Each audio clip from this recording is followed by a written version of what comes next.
Morning. Made it to this beautiful spot on this reservoir last night and got myself into a little bit of a sticky situation, or I guess a muddy situation. Right there. Got stuck. Well, actually, I got stuck right there, dug myself out, and then got stuck again up there.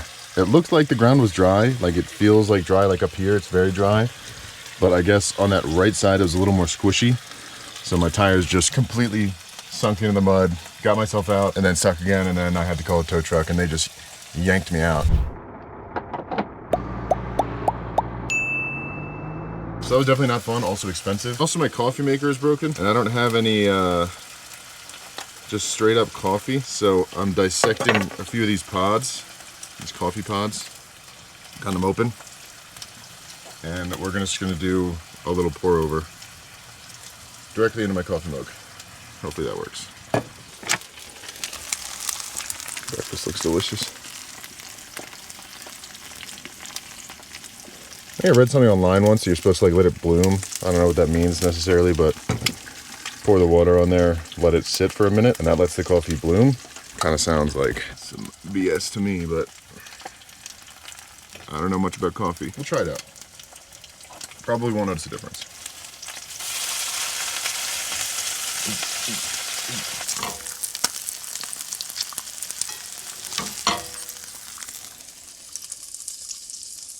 What?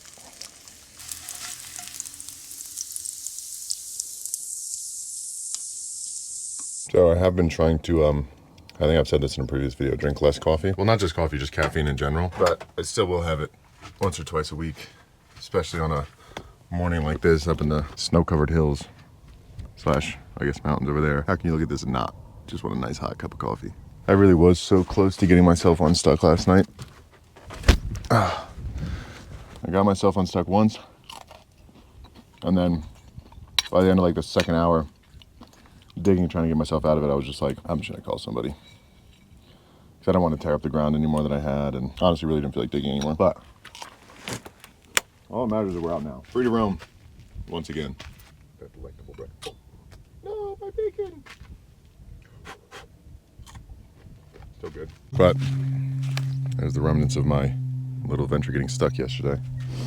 You can see how it was like more solid on this side when I drove down. So I was trying to keep as left as I could because it looked drier up on this little plateau. But then this side just completely sunk in. If you know anything about Ram Pro Masters, they don't do well, especially in mud or sand. So I'm honestly not surprised that it did get stuck. I just really wasn't thinking. But this is a pretty beautiful spot. So before I leave, you know the drill. Take some pictures.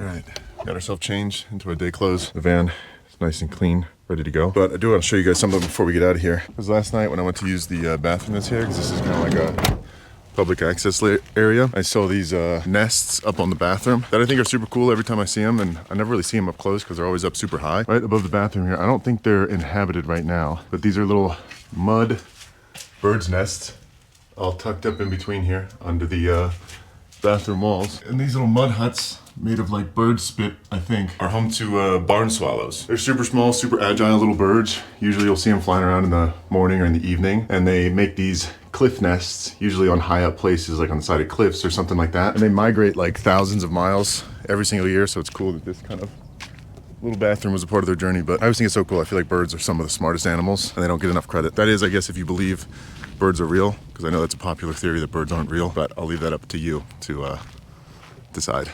There's also a heron out there. I don't know if you can see him, but hopefully all this mud comes off the tires while we're driving. If not, we might have to give it a wash. I think it's time to say goodbye to our beautiful campsite for the night and head up north. We're going that way towards the Sawtooth Mountains to do a quick hike, maybe jump in some hot springs, and then cook, hopefully, some bison smash burgers, because that sounds delicious. All right, we've got our route. We're about 2 hours away. Might make a stop along the way to pick up some food, but let's hit the road.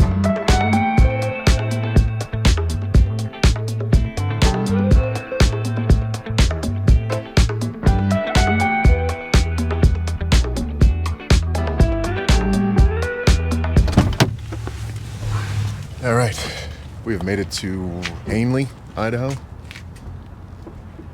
It's the last town that we're gonna pass through before we make it up to the Sawtooth, and also the last grocery store. So I'm gonna stop in here and grab some bison meat and everything else we need to make bison burgers. And then I might take, looks like most of the mud came off the tires, but if I can find a car wash that's open and big enough to fit the van, I'm gonna take it to the car wash.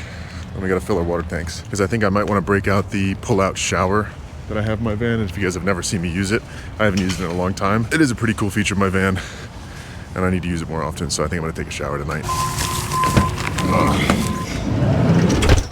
I will say, one of the best benefits of living in a van is I don't have to bring my groceries in twice. But we got all the stuff, I think, hopefully, that we need for making some bison smash burgers tonight out in the Sawtooth Mountain Wilderness. I'm so excited. Never go wrong with a good burger. Especially a smash burger, which I've never actually made at home. I've always gotten smash burgers when I'm like out or I'm doing something, but I've never made them myself, so I'm excited to try. I don't really have anything to smash the burgers with per se, but I figure I can just use a spatula and that's good enough. But like I said before we go, we gotta get a few chores done.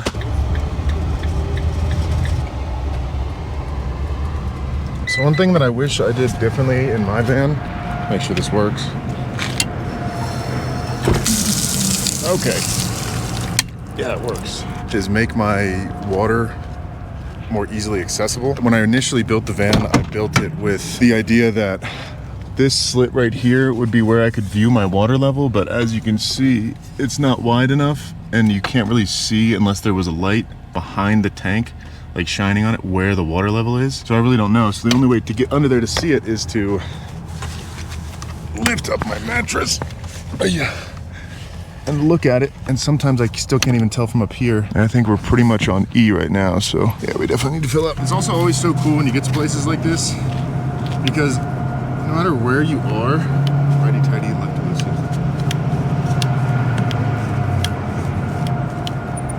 Righty-tighty, lefty-loosey. But no matter where you are, when you look around, put that on, it's just beautiful. Like there's mountains everywhere.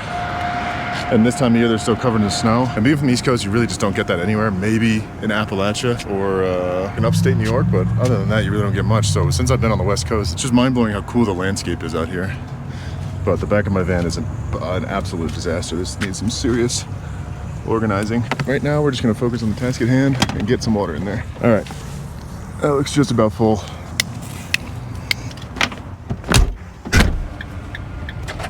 I always love when I find car washes that have this scaffolding in it. So like this set of stairs that you can walk up and wash the top of the car. Because that way I can wash my solar panels off, which I don't do ever. It's nice to get up there and wash them off and get a little bit extra power out of my van. There is one thing that I always forget to do when I get to these car washes and then end up with dripping water, which is probably why, if I didn't even already say it yet, this fan doesn't work anymore. I haven't taken the best care of it, but I need to buy some parts to fix that at some point. But I'll leave the fans open on accident when I wash the car, and then water will just seep into it. But let's get this girl clean.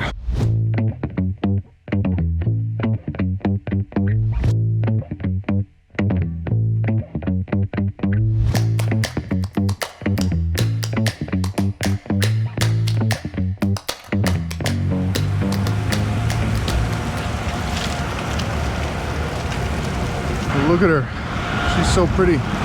It's not the perfect clean, but I wasn't really expecting that. I mean, those washes are not the best, but she is definitely much cleaner than she was, especially with tires. But it's time to finish out this drive. We got about another hour and a half till we get there, so I will see you guys once we get a little bit closer. All right, we have made it to the Sawtooth Mountain Range. I've heard through the grapevine that the Sawtooths are just as good as the Tetons, and so far, I mean, they're pretty spectacular. Beautiful river right here. I think it's called the Salmon River. Might try to fly fish in that a little bit later. Hopefully somewhere up around this bend we'll be able to see the mountains a little bit better. Off to our left. It's just beautiful out here. Perfect day. And the mountains look spectacular, but I really didn't realize, I don't know why I didn't think about it. I thought because we were gonna be at the base of the mountain and it was late enough in the season, but I guess I didn't realize how far north we are, that, look at that river. Give me some good fishing in there. I didn't realize that there was gonna be so much snow on the ground. It's not so much here as when I was on the drive up here, but it's definitely gonna make it a lot more difficult to find a spot to camp tonight.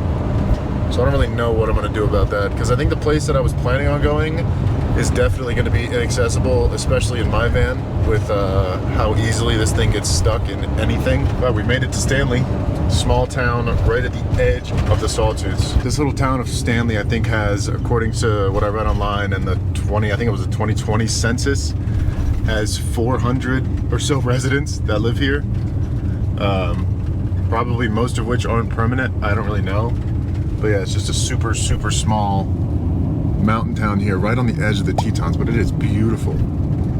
Like that house up there, crazy views. But before we kind of figure out where we're gonna camp tonight and what we're doing the rest of the day, I wanna drive up. There's this road up here that leads up to this trailhead. I might do a little bit of a hike and get some cardio in before we settle down. All right, so it says the road up there is closed, so I guess we can't go up there. But we'll find a spot to maybe pull out and get a few pictures at least of the mountains.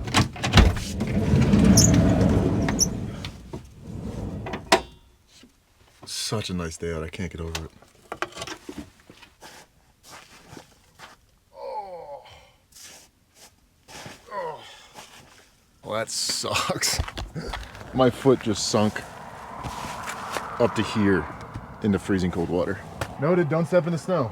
I just wanted to get closer to get a better picture. Anyways, time for me and my soaking foot to get out of here. I think since it's a little bit snowier than I thought, and a lot of the places are going to be closed or inaccessible since it's so wet and covered in snow, that I'm just going to go check out that hot spring. Hopefully we can get to that, and maybe see if I can find somewhere real quick that looks cool enough to my foot is soaked. Cool enough to camp tonight. And for those of you who are new here or maybe haven't seen my videos or are wondering how I find the campsites that I find, I use this app called iOverlander, and basically it's like an open forum where people can go in, and when they've camped somewhere they can leave a little pin. So all of these little dots are just little pins from where people have camped, and it's just a community forum where they place a marker and say camped here, post a picture, say what the amenities are like, whether they're service or not. So 90% of the time, that's how I find my campsites: stealth camping, city camping, parking lot camping, wilderness camping.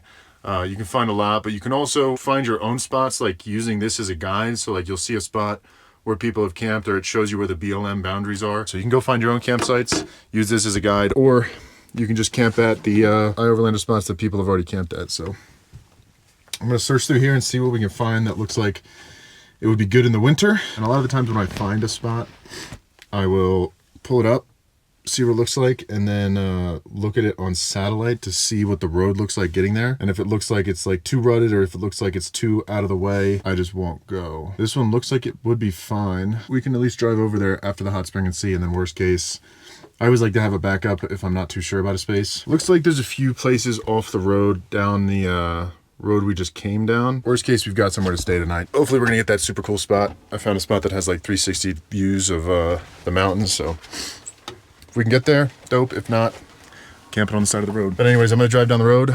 It's about 2 miles down there, check out some hot springs, maybe get a quick bath, even though I don't really consider it a bath because I always have to shower after because the waters kind of scare me. But see you guys when we get there. And we're here. Usually you can drive all the way up to the hot springs. So we're here on the map. Hot spring is right there. Usually you can drive up to right there, walk across the bridge, and you're there. But it's blocked off by snow, so we're gonna have to hike through whatever this is. But first, get our bathing suit on, get a towel. Let's get out there. Let's see if we can get out there. I don't even know if we can, because I don't know if it's walkable from here. It just looks like it is on the map, but you never really know.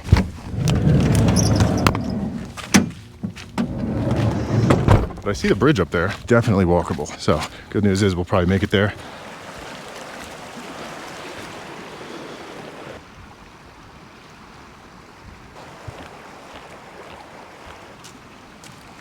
Look at that. Oh God, does it get better? So crazy cool.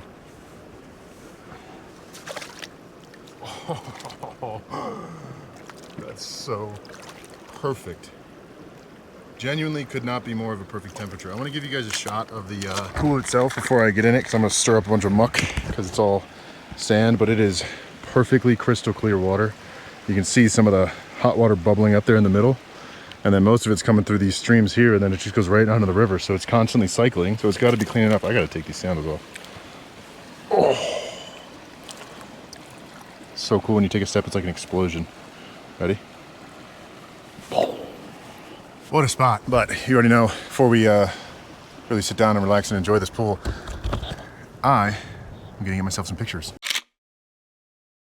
I can feel like right next to this rock, like whenever I step down, it's like I'm letting up more hot water, all these bubbles that are coming up. But yeah, usually in places like this, I don't like to put my head under, because you never know what could be in this kind of water, especially warmer water. I don't want that to be the way I go out, but look at that.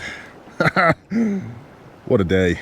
But genuinely, I mean, where else in the world are you gonna find places like this just for free and have it all to yourself? I guess it is a Tuesday and I live in my van. But anyways, I'm gonna sit here and enjoy this for honestly as long as I can, and then we're gonna get out of here and find somewhere to camp.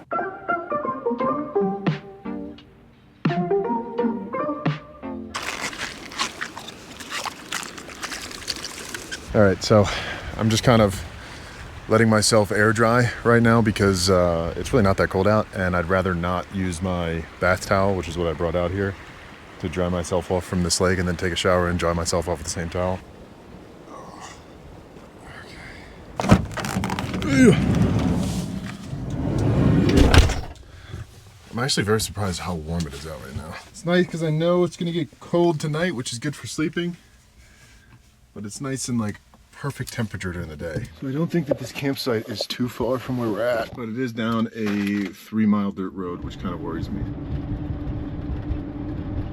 All right, so it actually does look kind of promising. Ah, it's so unfortunate. It is closed. It looks like it's drivable too. I definitely could make that. But we'll respect the sign. We won't go down there. But I'm gonna find somewhere else to camp, so I'll see you guys when we get there. There we go.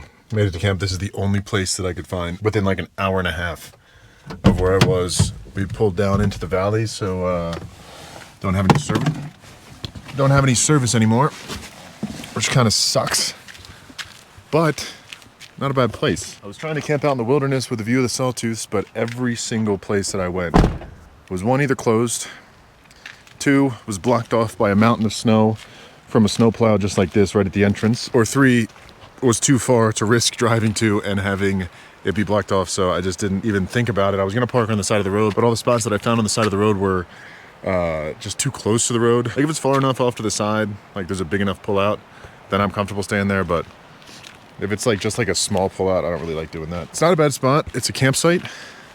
It was $5, self-pay. We got a nice spot here tucked away in the trees in the back, kind of away from everybody else, with our own little private river access right here. So I might break out that fly fishing rod.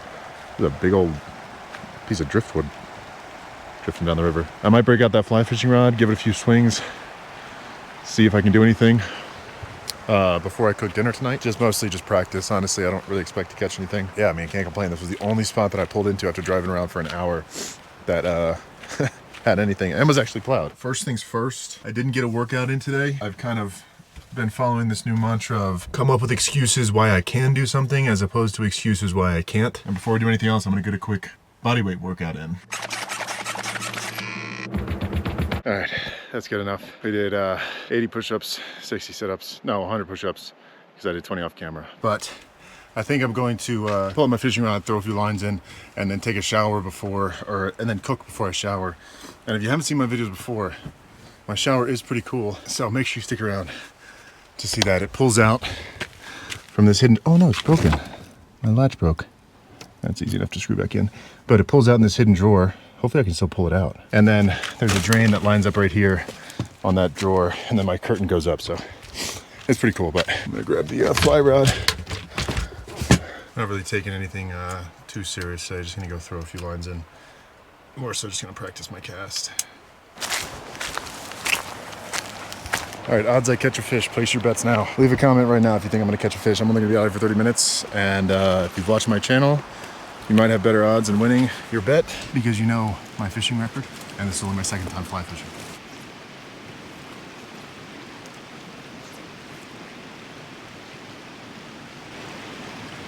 Got one. Got a rock.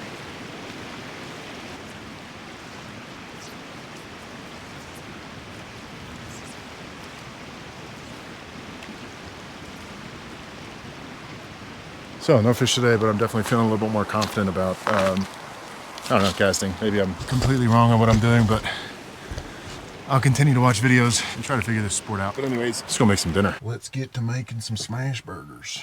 We have got to prep up all of our ingredients, which isn't much, honestly. All I actually have to do for prep work is chop onion, chop tomato. Not really following a recipe here. I feel like smash burgers are pretty straightforward. I do always see when people make smash burgers specifically that they will smash the onions in with the meat. So that's what I'm gonna do. I'm gonna cut this super thin, almost as thin as I can get it. Like that. And then we're gonna smash these into the burger. I feel like that's enough. For two. That's more than enough. What am I saying? I also haven't fully decided whether I'm going to like smash the crap out of these burgers. I feel like wafer thin might be good. Like, cause I like my bacon crispy. And I feel like that might be a good smash burger if it's like super, super thin. All right, so that's most of the stuff prepped. Last thing we gotta prep is this 90% lean, 10% fat ground bison. I'm trying to get a gauge for like if I flatten these, how big they're gonna be. So I don't want them overhanging the burger too much. I'm gonna go with that. Those look about the right size. I don't really know.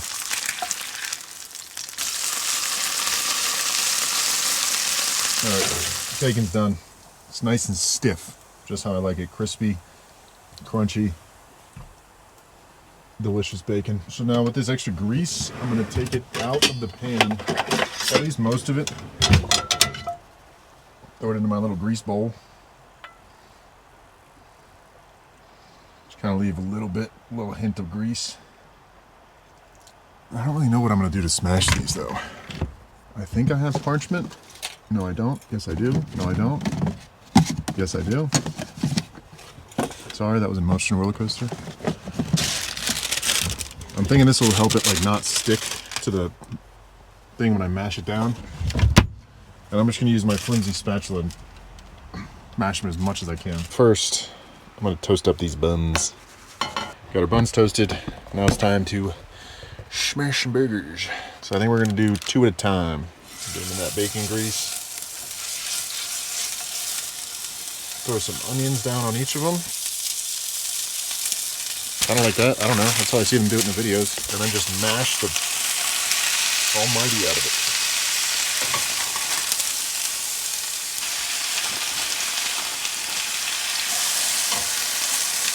There we go.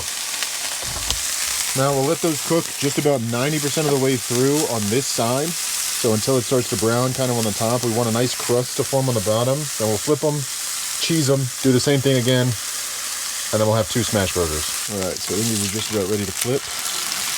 Beautiful, beautiful. Get some cheese on there. And the only right answer for burgers, honestly, genuinely, in my opinion, is American. American cheese melts the best, American cheese tastes the best. I'll die on that hill. Don't serve me a burger with anything but American cheese on it, please. Thank you.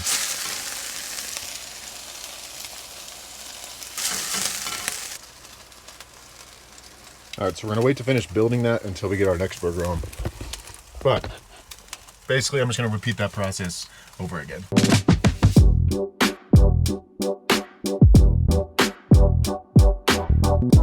There we go. Look at those beautiful looking. Oh my God, those look so good. Smash burgers. Top those boys off with some tomatoes. Perfect tomato in the center of each. 1, 2, 3 pickles. The pickles! Both get one piece of bacon. Crossed like an X. And then some burger sauce, which is, I poured some pickle juice from my pickles in this tub. Mayonnaise. Some ketchup, a little bit of paprika, just a touch of cayenne for a little bit of spice, some onion powder, and then garlic powder, and that's pretty much it. And that, my friends, right there is kind of what you're looking for. Add some of this onto that top bun. Generous amount. And seal them off. Look at that. Beautiful smash burger. That looks incredibly good. I really hope this tastes good. I've never made my own smash burger. I don't really know how it couldn't taste good. It's just a burger. Myself a little side. All right. Oh, it's actually beautiful out here. But I'll give you guys one last look at this supreme burger. Oh, so good. Cheers. Come on. Oh my God. That might be the only way I cook burgers from now on if it's not on a grill. It's just like the perfect like meat to cheese ratio. It's not too thick. You like taste everything. It's got like a nice crisp to it. Really good. I think it would be better if it was ground beef. I think Bison's a little drier, a little gamier. Still absolutely delicious nonetheless. Anyways, I'm gonna finish this up. Get back in the van, show you guys how I set up my shower. All right, the van is nice and cleaned up. Dishes are done. One burger has been deleted. I'm working on my second, and the sun is just starting to set. Actually, not just starting to set, it has set, but yeah, what a way to end the night on those burgers. But anyways, I feel disgusting. So, let's take a shower. So I kind of use this floor mat as my bath mat. It's a little dirty because got stuck in the mud. And usually this would pull out the cabinet, but I don't know what has happened or how it ripped out. I haven't even used this drawer in so long. But you just reach in this drawer here and push it out. All right, it took me a minute because I haven't got this open in a while, but it pulls out like this. It's not really going the smoothest. Basically, drawer pulls out. I think some Windex spilled in here today that I didn't realize. I thought it had just spilled on the floor, but I guess it spilled in here. And now my shower curtain has, I guess honestly it's best case scenario, it's just Windex. But my shower curtain has absorbed all the Windex. So that just happened today. But once you get the drawer pulled out, take your shower curtain that is covered in Windex. And I have these 4 hooks up on the ceiling up here. 1, I don't know if you can see it, 2, there's 3, and 4 right there. And this hooks into here, here, and it's kind of, I just made it out of shark bite connectors and PVC because I kind of jerry-rigged it when I built it. But these pull out like this to give me a little more room, and that hooks into there. And that, my friends, would be a shower in a van. So you come in here,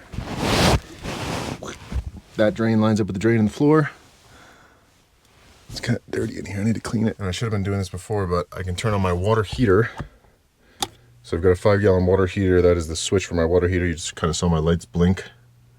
And if you listen closely, you can hear like a low hum of the water heater and the inverter going because it's drawing a ton of power, so I can't have it on all the time or else my batteries would deplete every single day. So I turn it on when I need it, leave it on for 15 minutes. It takes around 15 to 20 minutes for it to heat up the water. And then I have 5 gallons of hot water to shower with. In order to actually get the water to the shower, unscrew this, screw this into there, and then I just take this and kind of hang it over the edge, kind of like that, and that's my shower. And I have controls on the knob, so when I turn the water on, water will come out, and I can stop it in the shower just by pressing a button. But wait for the water to heat up, then we're gonna jump in there, get all nice and clean. All right, it has been about 20 minutes. Got all my stuff ready over here. Let's see if this thing still drains properly. I haven't taken a shower in this thing in I don't even know how long. Long time though. Oh, it's so nice. You kind of got to take like a military shower though. So you like get yourself wet, wash. I'm getting soap on the ceiling. Wash everything up and then rinse everything off. Because I only have limited hot water, and I also don't want to use too much water at a time, because then it kind of overwhelms the drain, and then starts to leak into the van, which is not ideal. It's not the perfect shower, but it works. But then my front door mat kind of doubles as it's so cold, as my shower mat. But give you guys some perspective from inside the shower. It's not like the most spacious. It's a lot more spacious up at the top because it extends out with this PVC piping. So I have enough room to like kind of lather myself up and shower. But then the bottom, it gets really small and constricted, but it's good enough in a pinch. I don't use it very often, and I don't really plan on changing that, but I'm gonna get changed and dressed. I'll see you on the other side. And also the thing is with this shower, like I'm very aware of the fact that it's not perfect. It sometimes overflows onto my floor if I put too much water in there. It stays wet, like all the water, it's not perfectly sloped, so it doesn't all drain out every time, especially if I'm on like some kind of slope with the van itself. This curtain kind of stays wet for an extended period of time. I should have got a better one, but I needed one that folded down enough, and this is the only material I could find that did. And then obviously it's made of PVC piping and whatever these are. I don't know, I found them on Amazon. The reason that I'm okay with that is because it's perfect for me, because I take a shower in this thing once every 4 or 5 months, realistically, because I always have access to a Planet Fitness or something else, or I don't really feel like I need a shower. I can wait until I get to a Planet Fitness or some other gym, or I don't know, truck stop, anything. There's so many options for showers on the road, and I'm so glad that I didn't waste so much space in my van other than a little drawer under my kitchen for a shower. So it works out perfectly for me. It's a little more work whenever I have to do it, but I'm glad that I have the option to shower inside of my van, especially when I'm at a campsite like this, or it's a little chilly outside. It's just nice to just have this option. So that's my whole shtick with the shower. But I'm gonna go outside real quick and just make sure that it's not leaking all over my floor, because that would suck. So I actually don't even need to go outside. I can just like kind of pull it back a little bit. And it did leak a little bit, but it doesn't look like it's too much, so I'm not too worried about that. I know that there are ways that I could have definitely engineered that better, but when I built this van, I was 23, 24 years old. I had never built anything ever in my life, and this entire thing was built on a $15,000 credit card loan. And it was a huge risk, and I don't recommend anyone do that. I was planning on starting a van company and then selling these vans, and then I started posting content online, and it kind of became this, what I'm doing now for my full-time job. But I think that's going to be it for this video. It was a pretty eventful day. It is already late. It's like 10 o'clock. I'm tired. So I think I'm going to hop into bed pretty soon, fall asleep, wake up, and I will see you guys next time.